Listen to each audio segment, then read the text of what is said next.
Donate card और voice of slum जुड़कर दिल्ली और नोएडा के स्लम्स में गरीबों को फ्री ऑक्सीजन सप्लाईज प्रोवाइड करने का प्रयास कर रहे हैं। डिस्क्रिप्शन में दिए हुए लिंक पर जाकर डोनेट कार्ड पे अभी डोनेट करें। इन गरीब परिवारों का सहारा बने।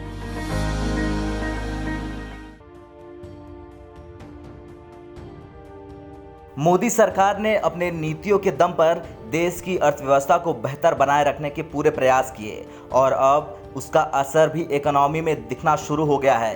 भारत के विदेशी मुद्रा भंडार में 4 जून को खत्म हुए इस हफ्ते में 6.842 अरब डॉलर का इजाफा हुआ, जिसके बाद भारत का विदेशी मुद्रा भंडार 605.008 अरब डॉलर पहुंच गया। रिजर्व बैंक ऑफ इंडिया के आंकड़ों के मुताबिक विदेशी मुद्रा परिसंपत्ति 7.362 अरब डॉलर से बढ़कर 560.890 अरब डॉलर हो गई है। आपको बता दें कि 28 मई को समाप्त हुए सप्ताह में विदेशी मुद्रा भंडार 5.271 अरब डॉलर का इजाफा लेकर 598.165 अरब डॉलर हो गया था।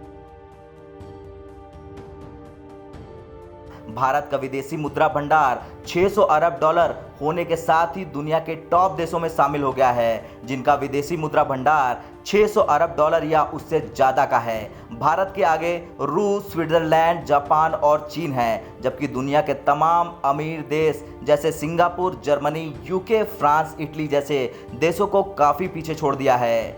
अमेरिका इस मामले में 21वीं पायदान पर है।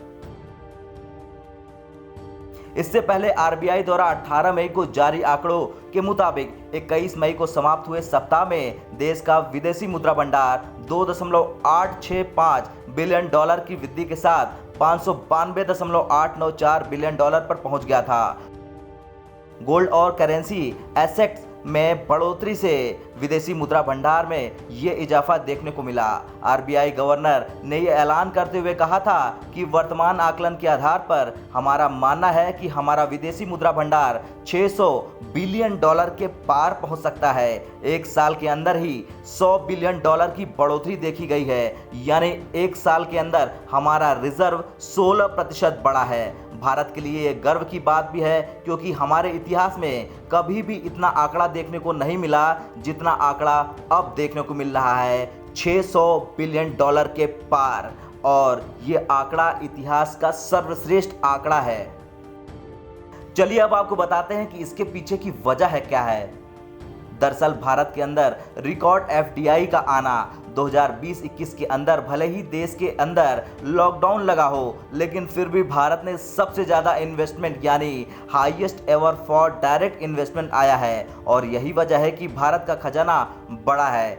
इतना ही नहीं, रिलायंस अकेले ऐसा फॉरेन इन्वेस्टर है जिसने काफ़ी ज़्यादा विदेशी कंपनियों को अट्रैक्ट किया है, और देश के अंदर हजारों कंपनियां हैं, उन सभी ने भी विदेशी निवेश भर भर कर इकट्ठा किया है। इसके साथ ही देश के अंदर पहली बार ट्रेड सरप्लस होना, यानी कि भारत ने अपने फॉरेन रिजर्व का कम इस्तेमाल किया। खैर, अब जो आंकड़े सामने आ रहे हैं उससे साफ है कि भारत ने इकोनॉमी के मामले में बहुत अच्छा प्रदर्शन किया है। ब्यूरो रिपोर्ट, भारत तक।